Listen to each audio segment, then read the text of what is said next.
সবচেয়ে বেশি নিয়তের মধ্যে ভেজাল থাকে যেই ইবাদতের, তার নাম কোরবানি। ঢাকার একেবারে এলিট শ্রেণীর মানুষের বসবাস যে সমস্ত এলাকা, সেই সমস্ত এলাকায় দেখবেন এক এক বাড়ির ভিতরে গ্যারেজে বিশাল বড় বড় 3টা 4টা 5টা গরু, এক একটা 4 লাখ 3 লাখ 5 লাখ এরকম দামের গরু। এই বাড়িওয়ালাদের বেশিরভাগ লোকদেরকে দেখবেন জীবনে এরা মসজিদের ধারে কাছেও যায় না, কিন্তু কোরবানিটা করে মাশাআল্লাহ। একটা ব্যাপার সেপার আছে, তখন যদি বলেন যে ভাই সাহেব এবার টাকা পয়সা হাতে নাই, সেজন্য এবার কোরবানি দিব না, তাহলে মুখ থাকে, এই জন্য একটা কোরবানি দেওয়া লাগে। এই কোরবানি কি ব্যয় হিসাবের জন্য হলো না আল্লাহর জন্য হলো? এই ব্যয় হিসাবের জন্য কোরবানি করলে সেটার সওয়াব হবে না, বরং শিরক হবে, শিরকে আসগর। এটাকে শিরকে আসগর বলা হয়। ধরেন আপনি প্রতি বছর গরু কোরবানি করেন, এক বছর হঠাৎ করে ছাগল কোরবানি করেন, আপনি বলবেন এই বছর তাহলে তো গরু গোশত দিতে পারবো না, তো আরো কয়েকটা ছাগল কিনে কোরবানি আরো বেশি করা যায়, তো একজনে একটা বেশি করলে সমস্যা নাই। ছাগল অনেকগুলো কিনে গরিব দুঃখীদেরকে দিয়ে দেন, তারা কোরবানি করে, তারা গোশত খায় ফেলাকে আপনার তরফ থেকে কোরবানি হয়ে যাবে। আপনি একটা ছাগল করেন, দেখেন এটা মানাইতে পারেন কিনা নিজেরই।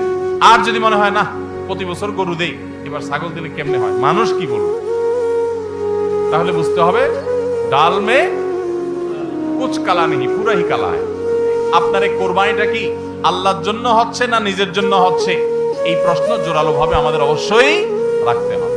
কোরবানির সামনে আসছে, এখন থেকে আমরা একটু পরিবারের সদস্যদেরকে নিয়ে বসি, বাচ্চা সহ ফ্যামিলির সব সদস্যরা একটু বসেন, মশওয়ারায় বসেন, পরামর্শ মজলিসে বসেন, বসে জিজ্ঞাসা করেন আমরা আসলে অন্য অনেক ইবাদতের চাইতে কোরবানি করার ব্যাপারে আমাদের আগ্রহ একটু বেশি। এটার বিশেষ কারণ আছে।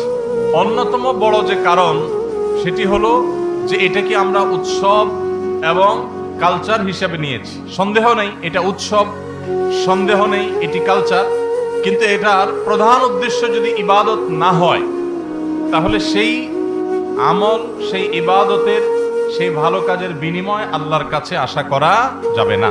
সম্মানিত ভাইরা, যেহেতু কোরবানি আমাদের সামনে চলে আসছে, এজন্য আমাদের কোরবানিকে অর্থবহ করবার জন্য আমরা আজকে কয়েকটি গুরুত্বপূর্ণ বক্তব্য, গুরুত্বপূর্ণ কয়েকটি নির্দেশনা দিতে চাই। প্রথম কথা হলো যে আমাদের কোরবানির উদ্দেশ্য যদি হয় ফ্রেশ গোশত আহরণ করা, আমাদের কোরবানির উদ্দেশ্য যদি হয় সমাজের মানুষের সামনে নিজের ইজ্জত রক্ষা করা, প্রতি বছর কোরবানি দেই, এবছর না দিলে মানুষ কি বলবে, বাচ্চারা কার মুখের দিকে চেয়ে থাকবে, আত্মীয় স্বজন, নতুন আত্মীয় স্বজন কি মনে করবে, এ সকল উদ্দেশ্য যদি আমাদের কোরবানির পেছনে কাজ করে, তাহলে সেই কোরবানি আল্লাহর কাছে মাকবুল বা গ্রহণযোগ্য কোনো কোরবানি হবে না। কোরবানি প্রসঙ্গে আল্লাহ রাব্বুল আলামিন বলেছেন ইন্নামা ইয়াতাকাব্বালুল্লাহু মিনাল মুত্তাকিন, আল্লাহ তাআলা শুধুমাত্র মুত্তাকিদের ত্যাগ, তাদের উৎসর্গ, তাদের কোরবানি, তাদের স্যাক্রিফাইস, এটা আল্লাহ তাআলা কবুল করবেন। অতএব যাদের ভিতরে তাকওয়া নাই তাদেরটা আল্লাহ তাআলা গ্রহণ করবেন না, কবুল করবেন না। আমরা যে আয়াত পড়েছি সেই আয়াতও দেখেছি আল্লাহ রাব্বুল আলামিন ইরশাদ করেছেন যে আমাদের কোরবানির রক্ত, আমাদের কোরবানির পশুর গোশত, এর কিছুই কি আল্লাহর কাছে যায়? কিছুই আল্লাহর কাছে যায় না। অন্য সব ইবাদত, আর্থিক ইবাদত, এটার ফিডব্যাক আমাদের কাছে আসে না সাধারণত। আমরা যখন দান সাদাকা করি, দান সাদাকা করলে ওইটা কি নিজে খাওয়া যায়?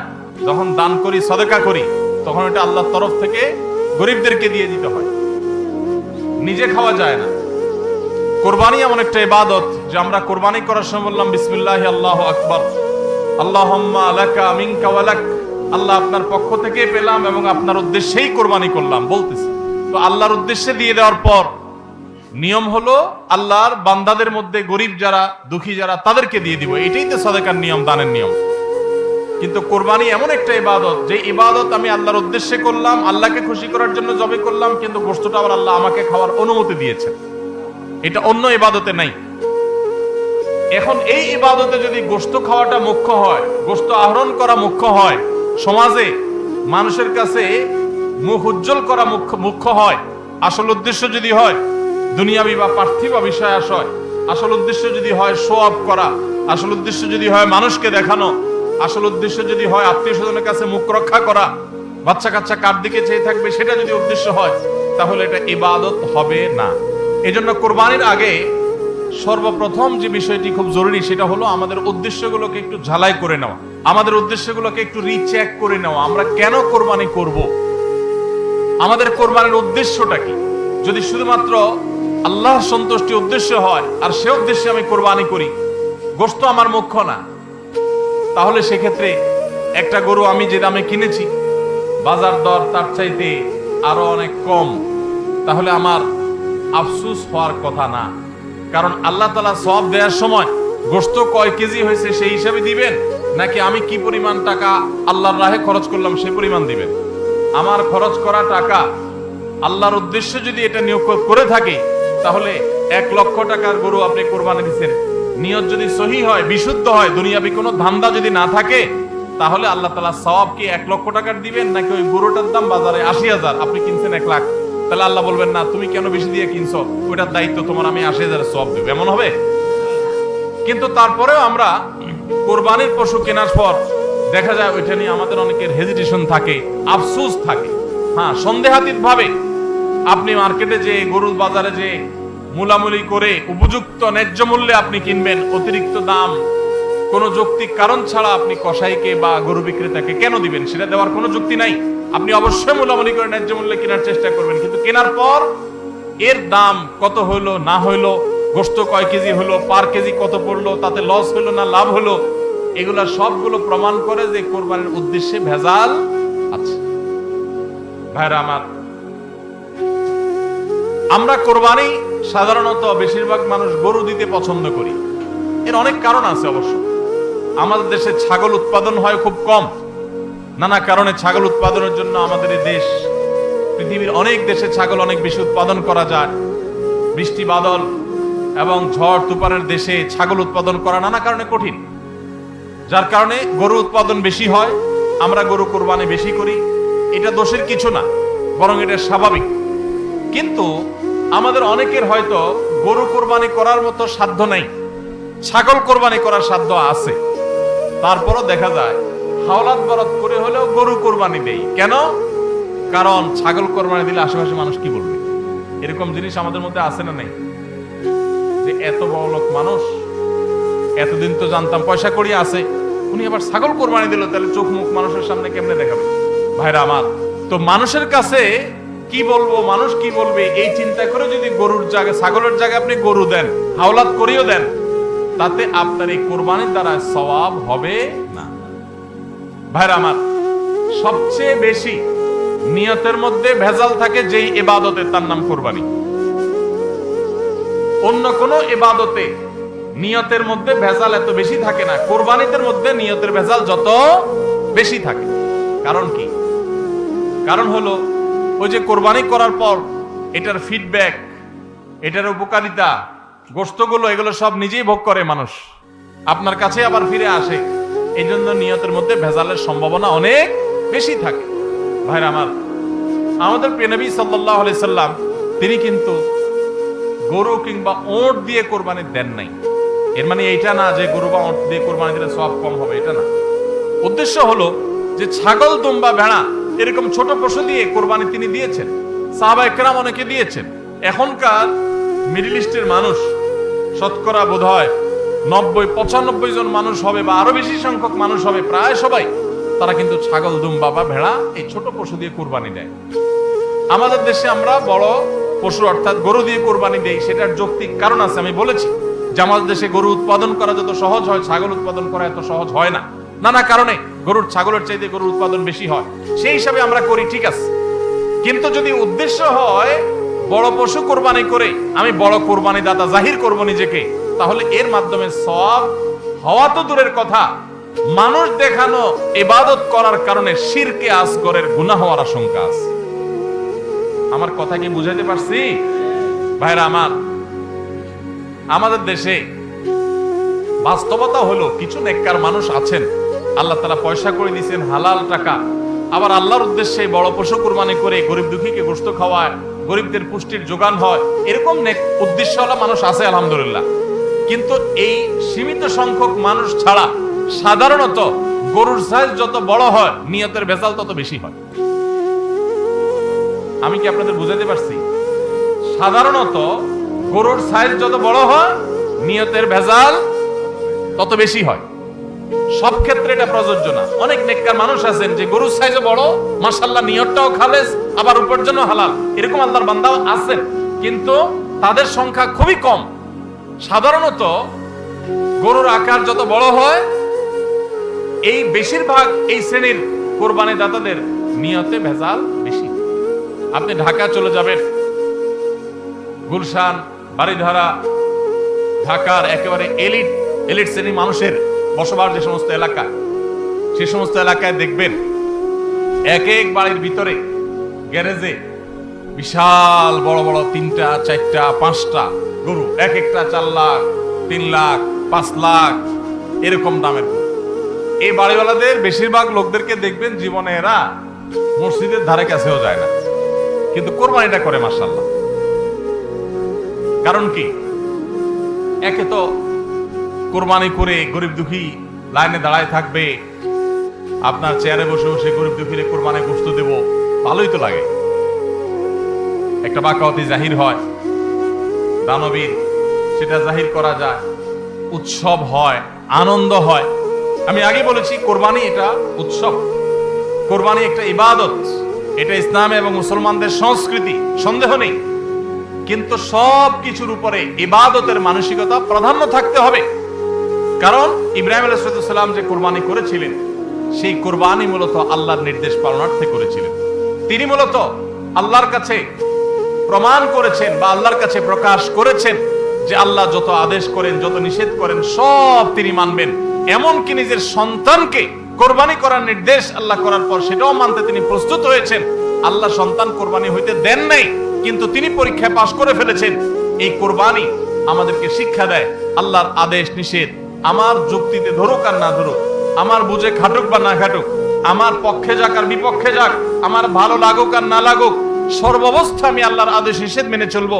এটাই হলো কোরবানির প্রধান শিক্ষা। আল্লাহ তাআলা আমাদের সবাইকে সেই শিক্ষা মাথায় রেখে শুধুমাত্র আল্লাহকে খুশি করার উদ্দেশ্যে কোরবানি করার তৌফিক দান করুন। মেয়ে বিয়ে দিয়েছেন বা ছেলে বিয়ে করাইছেন, ব্যয়ের বাড়ি থেকে মেহমান আসবে, ব্যয়েরা জিজ্ঞেস করবে ব্যয় কি কোরবানি দিচ্ছেন, একটা ব্যাপার সেপার আছে। তখন যদি বলেন যে ব্যয় সাহেব এবার টাকা পয়সা হাতে নাই, সেজন্য এবার কোরবানি দিব না, তাহলে মুখ থাকে। এই জন্য একটা কোরবানি দেওয়া লাগে। এই কোরবানি কি ব্যয় হিসাবের জন্য হলো না আল্লাহর জন্য হলো? এই ব্যয় হিসাবের জন্য কোরবানি করলে সেটা সওয়াব হবে না, বরং শিরক হবে, শিরকে আসগর। এটাকে শিরকে আসগর বলা হয়। আল্লাহ তাআলা আমাদের সবাইকে আল্লাহকে খুশি করার জন্য কোরবানি করার তৌফিক দান করুন। আল্লাহকে খুশি করার জন্য যে কোরবানি করছেন, মাঝে মধ্যে একটু অ্যাসিড টেস্ট করবেন। অ্যাসিড টেস্ট বলবো, ধরেন আপনি প্রতি বছর গরু কোরবানি করেন, এক বছর হঠাৎ করে ছাগল কোরবানি করেন,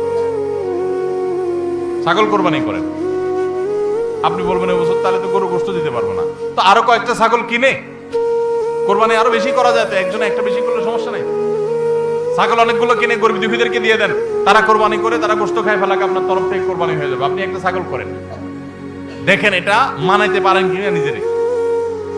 যদি কোনো অসুবিধা না হয় মানাইতে, তাহলে আলহামদুলিল্লাহ আল্লাহ শুকর আদায় করতে পারেন যে আপনার নিয়তের মধ্যে বোধহয় ভেজাল নাই। আর যদি মনে হয় না প্রতি বছর গরু দেই, এবার ছাগল দিলে কেমনে হয়, মানুষ কি বলবে, তাহলে বুঝতে হবে ডাল মে কুছ কালা নেই, পুরা হি কালা হয়।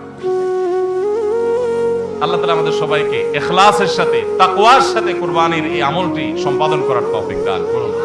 ভাইরা আমার, কুরবানির সামনে আসছে, এখন থেকে আমরা একটু পরিবারের সদস্যদেরকে নিয়ে বসি, বাচ্চা সহ ফ্যামিলির সব সদস্যরা একটু বসেন, মশওয়ারায় বসেন, পরামর্শ মজলিসে বসেন, বসে জিজ্ঞাসা করেন আমরা আসলে কোরবানিটা কেন করতেছি। গোশত খাওয়া, ফ্রেশ গোশত আহরণ করা, মানুষের সামনে নিজেদের মুখ উজ্জ্বল করা, কি ধান্দা, উদ্দেশ্য কি? একজন একজন করে সবাই মতামত নেন এবং এটা নিশ্চিত করেন যে আমরা আল্লাহর জন্যই কোরবানি করছি। এটা কিভাবে নিশ্চিত করব? একটা তো বললাম যে বিশাল বড় গরু কোরবানি করেন সব সময়, এবার একটু ছাগল কোরবানি করেন, দেখেন তো মনে মানাইতে পারেন কিনা। কারণ আপনি বলবেন ভাই গরু কোরবানিতে অনেক টাকা লাগে, ছাগলে তো অনেক কম টাকা লাগে, তাহলে এই কোরবানি ওইটার চাইতে কিভাবে উত্তম হয়? আমি উত্তম বলতেছি না, আমি বলতেছি যে আপনার নফস, আপনার মন মানে কিনা যে আমি গরুর জায়গায় ছাগল কোরবানি করলেও তো হবে, হবে না হবে না? কেউ যদি ছাগল কোরবানি করে তার কোরবানি হবে কি হবে না? হবে। কোরবানি ছাগলও করা যায়, গরুও করা যায়, ভেড়াও করা যায়, দুম্বাও করা যায়, মহিষ দিয়েও করা যায়, উট দিয়েও করা যায়। এসব পশু দিয়ে কোরবানি করা যায়। অতএব আপনি এবছর একটু ছাগল দিয়ে করেন, বাকি গরু কেনার যে আরো বাজেটের টাকা ছিল সেগুলো দিয়ে আরো কয়েকটা ছাগল কিনে গরিব মানুষকে দিয়ে দেন। ওটা যাতে এলাকা মানুষ টেন না পায়, অন্য এলাকায় দিয়ে দেন। আমরা সুন্নাহ ফাউন্ডেশনের তরফ থেকে সারা দেশে বিভিন্ন জায়গায় জায়গায় কোরবানি করি।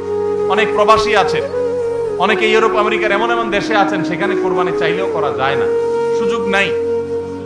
বা দেশে অনেকে আছেন যে তার হয়তো সে সুযোগ নাই, ক্যাপাসিটি নাই, নানা কারণে সুবিধা অসুবিধা আছে। তো আমরা তাদের তরফ থেকে কোরবানি করে দেশের বিভিন্ন গরিব দুঃখীদের আপনার বাসা বাড়িতে আমরা তাদের ঘরে ঘরে গোশত পৌঁছাই দিই। তো আপনি গরুর বাজেটের টাকা দিয়ে একটা ছাগল কিনে বাকি টাকা দিয়ে এরকম ছাগল কিনে মানুষকে দান করে দেন, জবাই করে অন্য মানুষকে গোশত দিয়ে দেন। এলাকা দিলেন না, মানুষ টের পারো না। তাহলে মনকে মানাতে পারেন কিনা দেখেন। এটা হলো অ্যাসিড টেস্ট। আমি বলতেছি না সবসময়, মাঝে মধ্যে এরকম করে দেখেন যে মন মানে কিনা। যদি দেখেন যে না মন মানে, তাহলে আলহামদুলিল্লাহ ভাইরা আমার। আর একইভাবে মাঝে মধ্যে আমার কোরবানি আমি জবাই করলাম, গোশত সব দিয়ে দিলাম, ফ্রিজে খুব একটা ভরলাম না, অল্প স্বল্প রাখলাম। কারণ আল্লাহ তাআলা বলেছেন ফাকুলু মিনহা ওয়া আতি'মুল বাঈসাল ফাকির ফাকুলু মিনহা ওয়া আতি'মুল কানি'a ওয়াল মু'তার। কোরবানি গোশত নিজেও খাবো, গরিব দুঃখীকেও খাওয়াবো, যে চায় তাকেও দিব, যে চায় না আত্মীয় স্বজন তাদেরকেও দিব। অতএব মুস্তাহাব এই তিনও ভাগে ভাগ করা, কিন্তু এটা ফরজ ওয়াজিব না। তাহলে আমি পরিমাণ একটু কম রেখে বেশিরভাগই দিয়ে দিলাম। মন মানে কিনা দেখেন, মন মানে কিনা।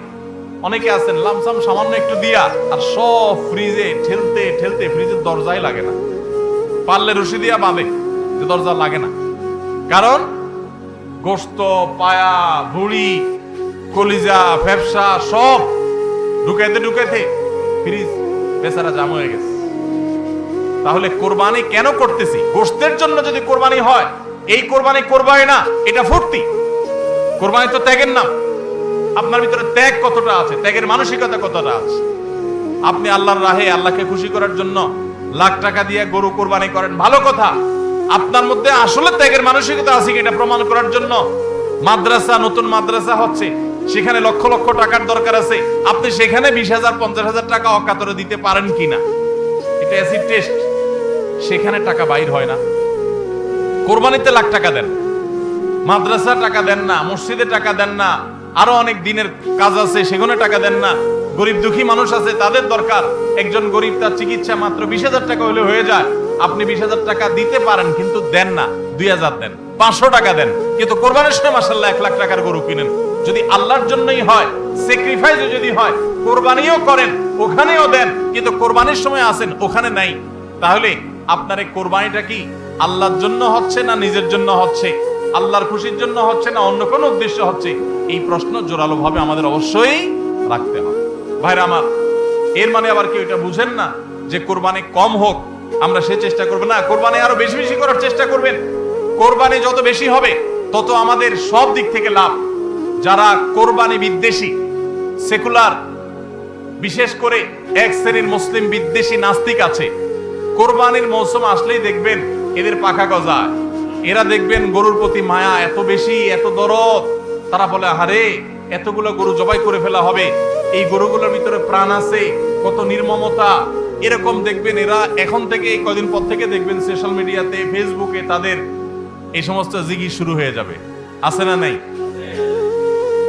এরা আবার সকাল বিকাল বিফ ছাড়া, মাটন ছাড়া, অর্থাৎ গরু গোশত আর খাসি গোশত ছাড়া, মুরগির গোশত ছাড়া তাদের নাস্তাও চলে না। তাদের নাস্তায় থাকে হলো আপনার চিকেন স্যান্ডউইচ, তাদের দুপুরে থাকে হলো বিফ কারি, তাদের রাতে থাকে হলো গরুর কালাবোনা অথবা মাটন, ডাল খাসি। 3 বেলা গোশত ছাড়া চলে না। কিন্তু মুসলমানদের কোরবানি আসলে তাদের কি হয়? অ্যালার্জি ছাড়া চুলকানি শুরু আছে না নাই? এই জন্য এদের প্রতিবাদে কোরবানি আরো বেশি করে করবেন, কিন্তু সেটা আল্লাহকে খুশি করার জন্য যেন হয়। কারে খুশি করার জন্য হবে? আল্লাহকে খুশি করার জন্য। ভাইরা আমার, কোরবানি যত বেশি হবে আমাদের যেরকম সওয়াব হবে, আমাদের দেশের অর্থনীতিতে অনেক বেশি কল্যাণ বয়ে আনবে এই কোরবানি। কিভাবে সেটা? প্রতি বছর কোরবানিতে যে লক্ষ লক্ষ গরু ছাগল জবে হয়, এই লক্ষ লক্ষ গরু ছাগল এগুলো তো আসমান থেকে নাজিল হয় না, জমিন ফেড়ে বের হয় না। এক সময় ইন্ডিয়ান গরুর উপরে আমাদের দেশ নির্ভর ছিল। আলহামদুলিল্লাহ গত বেশ অনেক বছর ধরে আপনারা দেখেন যে আমাদের দেশীয় গরু দিয়েই আমাদের কোরবানির ম্যাক্সিমাম চাহিদা প্রায় পূরণ হয়ে যায়। ইন্ডিয়ান গরুর উপরে এখন আর আমাদের কোরবানি নির্ভর নয়। এই যে গরুগুলো উৎপাদন হচ্ছে, আপনি উত্তরবঙ্গে গেলে দেখবেন, আমি যাই বিভিন্ন সময়, সিরাজগঞ্জ যাবেন, পঞ্চগড় যাবেন, ঠাকুরগাঁ যাবেন, দিনাজপুর যাবেন, বিভিন্ন জায়গায় যাবেন উত্তরবঙ্গে, দেখবেন যে কৃষকরা তারা অনেকে গরু পালন করছেন। আমরা সুন্নাহ ফাউন্ডেশন থেকে যখনই কোনো বিধবাকে, কোনো গরিব অসহায় মানুষকে স্বাবলম্বী করার জন্য বলি আপনাকে কোন জিনিসটা কিনে দিলে আপনার ভালো হয়, আপনি সেটা দিয়ে উপার্জন করতে পারবেন। বেশিরভাগ বিধবারা, বেশিরভাগ অসহায় মানুষেরা তারা বলে একটা গরুর বাছুর কিনে দেন, একজোড়া ছাগল কিনে দেন, তাহলে এগুলো আমি সারা বছর বড় করব। এগুলো বড় করতে আমার কোনো ঝামেলা নাই। দোকানদারি করা অনেক ঝামেলার কাজ, চ্যালেঞ্জের কাজ, বাকি চলে যায়, টাকা তোলা যায় না, এগুলো সহজ। এই বাছুরটাকে আমি ঘাস খাওয়ায় বড় করব। কোরবানি মৌসুম আসলে এই 20,000 30,000 টাকা দিয়ে কিনা বাছুরটা আমি 70,000 80,000 টাকা বিক্রি করব, ডাবল হয়ে যাবে, আমার লাভ হবে। তাদের জন্য এটা সহজ। তো কোরবানির এই ইবাদতটা মুসলমানরা যেটা করেন এদেশে, এটার মাধ্যমে এদেশের আর্থ সামাজিক উন্নতি হয়। লক্ষ লক্ষ হাজার হাজার কৃষকের, পশুপালনকারীদের তাদের উপার্জনের মাধ্যম হয়। কোটি কোটি টাকা, মিলিয়ন মিলিয়ন টাকার ডিলিংস হয়, লেনদেন হয়, যেটা জাতীয় অর্থনীতির চাকা এটাকে ঘোরাতে সাহায্য করে।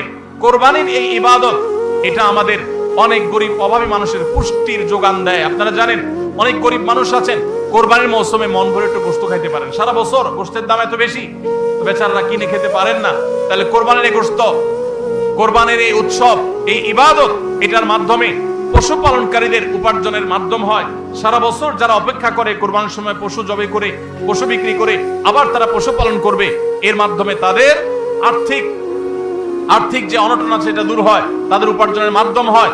আবার গরিব অভাবী মানুষ যারা আছে, যারা পুষ্টির অভাবে থাকে, পুষ্টিহীনতায় থাকে, তাদের আমিষের অভাব থাকে, তাদের খাদ্যের মধ্যে আমিষ পরিমাণ মতো থাকে না, সেই লোকগুলোর এই কোরবানি উপলক্ষে এক একজন 2 কেজি 4 কেজি 5 কেজি গোশত পাইলে কয়েকদিন ধরে তারা আমিষ খেতে পারে, তাদের পুষ্টির যোগান হয়। ভাইরা আমার, এর মাধ্যমে লক্ষ লক্ষ কোটি কোটি টাকা লেনদেন হওয়ার কারণে দেশের অর্থনীতির চাকা সচল হয়। নানা দিক থেকে এর পার্থিব উপকারিতা আছে। যারা কোরবানির বিরোধিতা করে ওরা বসে বসে ওই মাটন কারি, ওই বসে বসে আপনার বিফ, বসে বসে চিকেন স্যান্ডউইচ এবং বসে বসে তারা বার্গার খাওয়া ছাড়া আর কোনো কাজ তাদের নাই। এদেশের অর্থনৈতিক উন্নয়নের পিছনে তাদের কোনো ভূমিকা নাই। প্রবাসের যে রেমিটেন্স এদেশে আছে, যত রেমিটেন্স আসে, যেটি আমাদের দেশের অর্থনীতির চাকাকে সবচেয়ে বেশি সচল রাখে, গার্মেন্টস শিল্প একটা চাকা আর রেমিটেন্স আরেকটা চাকা, এই দুইটা চাকা আমাদের দেশের অর্থনীতিকে মূলত সচল রাখে। সবচেয়ে বেশি বৈদেশিক মুদ্রা আমরা কামাই এই দুইটা মাধ্যমে। ভাইরা আমার, আপনারা নিশ্চয়ই জানেন, চাঁদপুর এলাকার মানুষ আপনারা, এই চাঁদপুরে প্রায় প্রতিটা ঘরে ঘরে বিদেশি আছে না নেই? প্রত্যেকটা ঘরে ঘরে প্রায় অনেক প্রবাসী ভাইরা আছেন। এই প্রবাসী ভাইরা যারা আছেন, যাদের টাকায় এ দেশের অর্থনীতির চাকা চলে, তারা ম্যাক্সিমাম মিডল ইস্ট প্রবাসী বা মালয়েশিয়ান প্রবাসী, ম্যাক্সিমাম তারা মুসলিম কান্ট্রিগুলোতে শ্রম দিতে গেছেন এবং তাদের ঘাম ঝরানো টাকা দিয়ে দেশ সচল হয়। আর এই দেশের আইন, এদেশের নিয়ম, এদেশের সংবিধান, এদেশের সবকিছুর ক্ষেত্রে সবচেয়ে বেশি পোদ্দারি করে হলো ইসলাম বিদ্বেষীরা, আর টাকাটা আনে সবচেয়ে বেশি ইসলামিস্টরা। যত মধ্যপ্রাচ্য প্রবাসীরা টাকা আনে, তাদের 99% তারা আলহামদুলিল্লাহ ইসলামকে ভালোবাসে, মহব্বত করে। আমি 10 বছর সৌদি আরবে প্রবাসী ছিলাম, আমি জানি। আমি মিডল ইস্টের বিভিন্ন দেশ ঘুরে ঘুরে প্রবাসীদের ব্যক্তিগত জীবন, তাদের চিন্তা দর্শন, এগুলোকে কাছে থেকে দেখার সুযোগ আমার হয়েছে। প্রবাসীদের যে টাকা এদেশের অর্থনীতি চাকা সবচেয়ে বেশি সচল থাকে। আমি ইউরোপ আমেরিকায় থাকা প্রবাসী ভাইদের প্রতি শ্রদ্ধা রেখে বলছি, তাদের মধ্যে অনেকে আছেন তারা দেশকে ভালোবাসেন, কিন্তু ম্যাক্সিমামের অবস্থা হলো যে তারা যদি ওই সমস্ত দেশে একবার যেতে পারে, তাহলে দেশে জমি জমা, বাড়ি গাড়ি যা আছে এগুলো বিক্রি করে ডলার করে হুন্ডির মাধ্যমে নিয়ে যায়। কারণ ওই দেশে তার একটা বাড়ি কেনা লাগবে, কারণ সে সেখানকার নাগরিক হয়ে যায়। আর মিডল ইস্টে যারা যায় তারা নাগরিক হইতে পারে না, এই জন্য ওখান থেকে একটা রিয়াল, একটা দিরহাম পারলে ওইটা বাঁচিয়ে দেশে পাঠায়। ঠিক না ঠিক? অতএব কোরবানির উৎসবের মাধ্যমে দেশের অর্থনীতির চাকা সচল হয়, প্রবাসীদের কষ্টার্জিত আয়ের মাধ্যমে দেশের অর্থনীতির চাকা সচল হয়। এদেশের অর্থনীতির চাকা সচল হওয়ার পেছনে সবচেয়ে বেশি ভূমিকা যাদের, তাদের বিরুদ্ধাচরণকারী যাদের কোনো ভূমিকা নাই, বসে বসে বার্গার খাওয়া ছাড়া, চিকেন আর বিফ কাট আপনার মাটন খাওয়া ছাড়া যাদের আর কোনো কাজ নাই, এরাই কোরবানি আসলে গরুর জন্য মায়া কান্না শুরু করে। এজন্য এদের প্রতিবাদে আরো বেশি বেশি করে কোরবানি করবেন। আপনাদেরকে কোরবানি কম করতে বলি, কোরবানির উদ্দেশ্য যেন হয় আল্লাহকে শুধু খুশি করা, সেটা নিশ্চিত করতে হবে। সবাই চেষ্টা করবো তো ইনশাআল্লাহ। আল্লাহ আমাদের সবাইকে আল্লাহর উদ্দেশ্যে কোরবানি করার তৌফিক দান করুন। তাহলে কোরবানি আসার আগে আগে নিজেকে নিজে জিজ্ঞাসা করবেন, পরিবারের সদস্যরা বসে নিজেদের মধ্যে পর্যালোচনা করবেন যে আমরা কোরবানিটা কেন করছি, আমাদের উদ্দেশ্যটা কি। আমাদের উদ্দেশ্য হবে আল্লাহর নির্দেশ পালনার্থে আমি আমার অর্থ করি, এটা ব্যয় করলাম। একটা পশু কিনলাম, ঈদের আগের রাতে কিনবেন না, পারলে 2-4 দিন আগে কিনবেন। যত বেশি আগে কিনতে পারেন তত ভালো। কিনলে ওই পশুটাকে আপনি নিজে হাতে খাওয়াবেন, গোসল করাবেন, ওইটাকে পরিপালন করবেন, প্রতিপালন করবেন, ওটার মধ্যে একটা মায়া হবে। এরপরে সেই পশু যখন জবে হবে নিজের কাছে একটু খারাপ লাগবে। এটা এক ধরনের স্যাক্রিফাইস। ফজর নামাজ যখন পড়বো মনে চায় না, তারপরে কষ্ট করে উঠে পড়বো, এটা স্যাক্রিফাইস। তো কোরবানির এই ইবাদত আমাদেরকে স্যাক্রিফাইস এবং ত্যাগ শিখায়। আল্লাহকে সন্তুষ্ট করার জন্য আমরা যেই কোনো ধরনের স্যাক্রিফাইস করার চেষ্টা করবো। আল্লাহ আমাদের সবাইকে তৌফিক দান করুন। ভাইরা আমার, আমাদের কোরবানি যেন অর্থবহ হয়, বিশুদ্ধ হয় এবং আমাদের কোরবানি যেন ত্রুটি মুক্ত হয়, এই ইবাদতের সওয়াব যেন আমরা আল্লাহর কাছে লাভ করি, সেজন্য দ্বিতীয় যে পরামর্শ দিতে চাই বা যে দ্বিতীয় আমলটি কথা বলতে চাই সেটি হলো কোরবানির পশু এটা যারা বানাবে সে সমস্ত কসাইদেরকে উপযুক্ত মজুরি আমরা দিব, তাতে কোনো কার্পণ্য করব না। কিন্তু কোরবানির পশুর কোনো গোশত মজুরি হিসাবে দেওয়া যাবে না। কোরবানির পশুর গোশত যদি মজুরি হিসাবে দেন তাহলে সেটা জায়েজ হবে না, আপনার কোরবানি হবে না। কোরবানির পশুর গোশত এটা যে কসাইরা বানায়, সেই কসাইদেরকে কোরবানির পশুর গোশত থেকে কিছু দেওয়া যাবে না। এখন আপনি বলবেন, ভাই কেমন কথা, যেই বেচারা কোরবানির পশুটা জবে করলো, সরি গোশতটা প্রস্তুত করলো, চামড়াটা ছিললো, এত কষ্ট করে বানাইলো, গোশতগুলো সব নিয়ে বাসাতে উঠে যাবো আর তার কিছুই দিব না, কেমন হয়?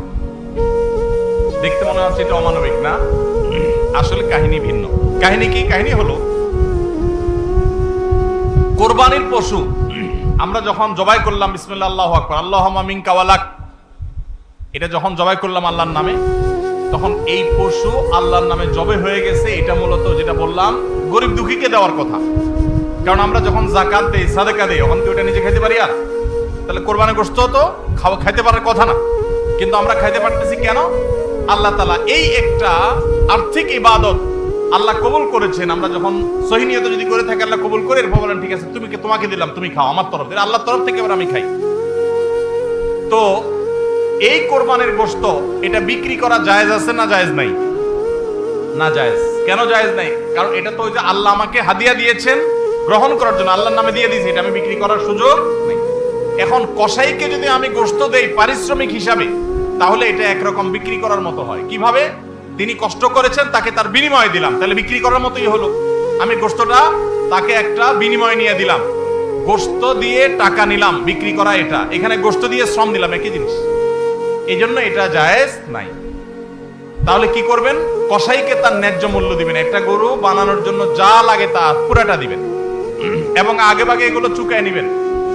মুশকিল হলো কসাইরা জানে যে একটা গরু বানাইতে হয়তো বাজার দর অনুযায়ী সে 10,000 টাকা নিত, এখন সে 8,000 রাজি হয়ে গেছে। কেন 8,000 রাজি হয়ে গেছে? কারণ সে জানে তার সাথে আরো যে 3-4 জন থাকবে, সবাইরে আপনি কমপক্ষে এই 4 জনকে যদি 2 কেজি করে বা 3 কেজি করে গোশত দেন, তাহলে 3-4 12 কেজি হবে। তো 12 কেজি গোশতের বাজারের দাম কত? হ্যাঁ, তাহলে চিন্তা করবে সে যে আমার তো এই দিক দিয়ে 2,000 টাকা ছাড় দিলাম আর পাইলাম তার চাইতে আরো অনেক বেশি। এই জন্য কসাই কম টাকা রাজি হয়ে যাবে। কসাইকে এই জন্য আগে ভাগে বলে দিবেন, শুনেন, কথা শুনেন ভালো করে, গোশত কিন্তু আপনাকে এক পিছু দেব না, আপনি কত নিবেন সেটা আপনি চুকান, আমার খাটলে নেব, না হলে অন্য কষাইয়ের সাথে আলাপ করবো, কিন্তু আগে মাথায় এটা রাখেন আপনারা কিন্তু আমি গোশত দেব না, টাকা যা নেওয়ার নিবেন। নবী করিম সাল্লাল্লাহু আলাইহি সাল্লাম আলী রাদিয়াল্লাহু আনহুকে এটা বলে দিয়েছেন, কোরবানি করার সময় বলে দিয়েছেন, দেখো কসাইকে কিন্তু কোরবানির গোশত দিবা না, কোরবানির গোশত শুধু না, কোরবানির পশুর কোনো কিছু বিনিময় সেটা না, তাকে টাকা দিবা আলাদা, যত টাকা লাগে সেটা দিবা, গোশত দিবা না, তাহলে বিনিময় হয়ে যাবে, এটা জায়েজ হবে না, তোমার কোরবানি হবে না। এই জন্য ভাইরা এই জিনিসটা আমাদের সাবধান থাকতে হবে, কসাইকে কোরবানির গোশত বিনিময় হিসেবে দেওয়া যাবে না। হ্যাঁ, কসাই যদি গরিব হয় তাহলে সেক্ষেত্রে অন্য গরিবকে আপনি আধা কেজি করে দিচ্ছেন, কসাইরও আধা কেজি দিতে পারেন, অন্য গরিবকে 1 কেজি করে দিচ্ছেন, কসাইরও 1 কেজি দিতে পারেন, কিন্তু কসাই হিসাবে না। সেটা হলো তিনি যদি কসাইগিরি নাও করতেন তারপরেও আপনি তাকে দিতেন যদ্দুর অদ্দুর দিবেন, এর বেশি যদি আপনি দেন এবং সেটা যদি বিনিময় হিসাবে দেন তাহলে কি হবে না, জায়েজ হবে না। এই একটা মাসআলা না জানার কারণে আমাদের অনেকের কোরবানি এটা নিয়ে টানাটানি দেখা দেয়। নাম্বার 3 এবং শেষ পয়েন্ট হলো কোরবানির পশুর গোশত, এটা আপনি আহরণ করতে গিয়ে মাথায় রাখবেন যে কোরবানির পশুর রক্ত, বুড়ির ময়লা, এগুলা যেন আশপাশের পরিবেশটা নষ্ট না করে। আমরা অনেক সময় দেখি কোরবানির ঈদের 2 দিন 4 দিন 5 দিন পর পর্যন্ত রাস্তাঘাট দিয়ে চলা যায় না দুর্গন্ধের চোটে, ঠিক না বেঠিক?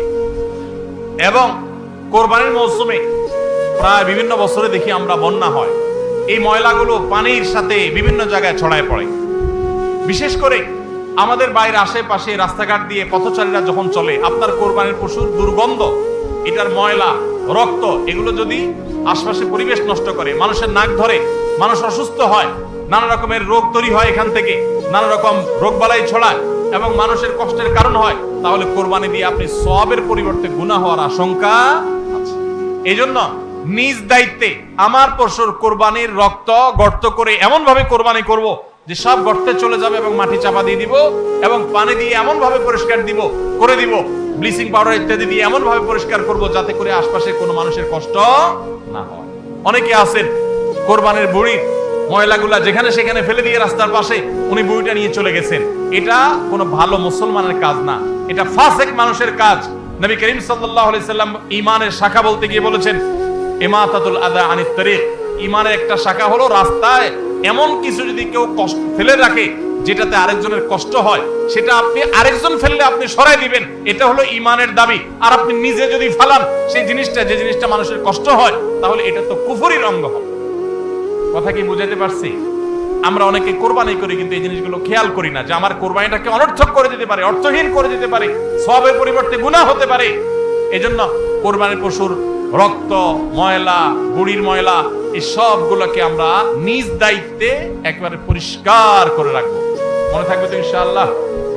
আল্লাহ তাআলা আমাদের সবাইকে কোরবানির এই ইবাদতকে আল্লাহকে সন্তুষ্ট করবার উদ্দেশ্যে খালেস এবং বিশুদ্ধ নিয়তে, সহি নিয়তে, এবং এই কোরবানিকে আল্লাহ তাআলা বিশুদ্ধ উপায়ে আমাদেরকে সবাইকে সম্পাদন করার তৌফিক দান করুন। আমাদের কোরবানির পশুর রক্ত বা পশুর কোনো কিছু দুর্গন্ধ বা কোনো কিছু, কোনো ময়লা যেন পরিবেশকে দূষিত না করে, মানুষের কষ্টের যেন কারণ না হয়। আল্লাহ তাআলা আমাদের সবাইকে সে বিষয়গুলোকে মেনে চলার তৌফিক দান করুন। কে কত ভালো কোরবানি করলেন, কে কত ভালো মুসলমান, দায়িত্বশীল মুসলমান, এটা বোঝা যাবে কোরবানির পর পশু যেখানে কোরবানি করেছেন আশেপাশে কোনো জায়গায় কতটা পরিষ্কার আছে না আছে, এটার উপর। এটা হলো মিটার, এটা দিয়ে মাপা যাবে যে আপনি মুসলমান, ইসলাম কতটা বুঝছেন। শুধুমাত্র জবাই করলেন আর গোশত খাইলেন, ইবাদত হয়ে গেল, এত সোজা না। আল মুসলিমু মান সালিমাল মুসলিমুনা মিন লিসানিহি ওয়া ইয়াদিহি, যার হাত মুখ দ্বারা অন্য মুসলমান নিরাপদ থাকে, সেই মুসলমান। আপনার জবাই করা পশুর রক্ত, এটার গন্ধ কয়দিন পরে ছড়াচ্ছে, শুকায় রক্ত গন্ধ বাইর হয়েছে, ময়লা আছে সেগুলোর গন্ধ বাইর হয়েছে, তা অন্য মানুষের কষ্ট হচ্ছে, আপনি মুসলমান হতে পারলেন না, আপনার এটা ইবাদত হলো না। এই জন্য এই একটা বিষয় মনে হতে পারে ছোট্ট বিষয়, এই ছোট্ট বিষয়টাই কিন্তু আমাদের ইবাদতকে নষ্ট করে দিতে পারে। আমরা সবাই খেয়াল করবো তো ইনশাআল্লাহ। আল্লাহ তাআলা আমাদের সবাইকে আমল করার তৌফিক দান করুন। জাযাকুমুল্লাহ খাইর।